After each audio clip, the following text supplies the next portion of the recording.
Isang simpleng recipe, at simpleng ingredients lang, ay makakagawa na kayo ng ganito kasarap na dessert.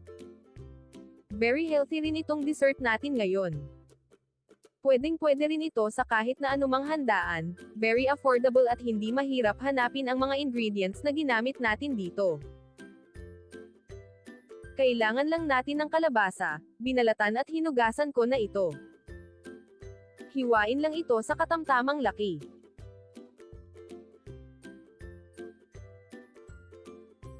At pagkatapos lutuin o palambutan lang natin ang kalabasa, pwede nyo rin itong steam.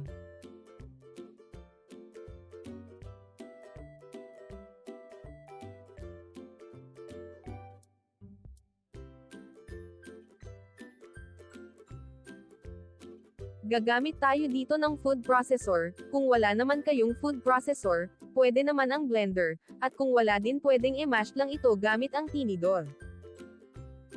At nag-add tayo dito ng 1 cup sugar at 3 cups ng coconut milk, pero magtitira tayo ng kaunting gata, para dito natin tutunawin ang ating cornstarch mamaya.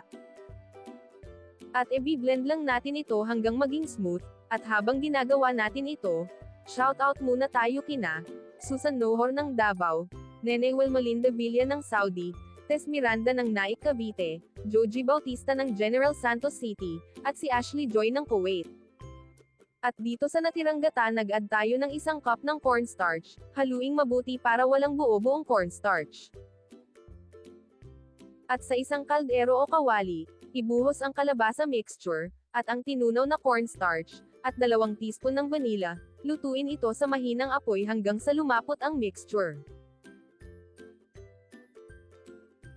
Continuous lang ang paghalo, para maiwasan ang pagdikit nito sa kawali.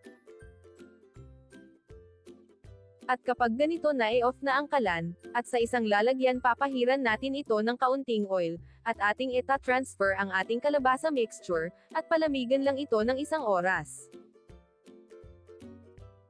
Kung gusto ng maramihan ang paggawa, pwedeng doblehin, or triplihin lang, ang ating mga ingredients na ginamit. At mag-sprinkle ng crushed peanuts, pwede rin dito ang cheese or ang desiccated coconut. At para naman sa full recipe, ilalagay ko na lang sa dulo ng ating video.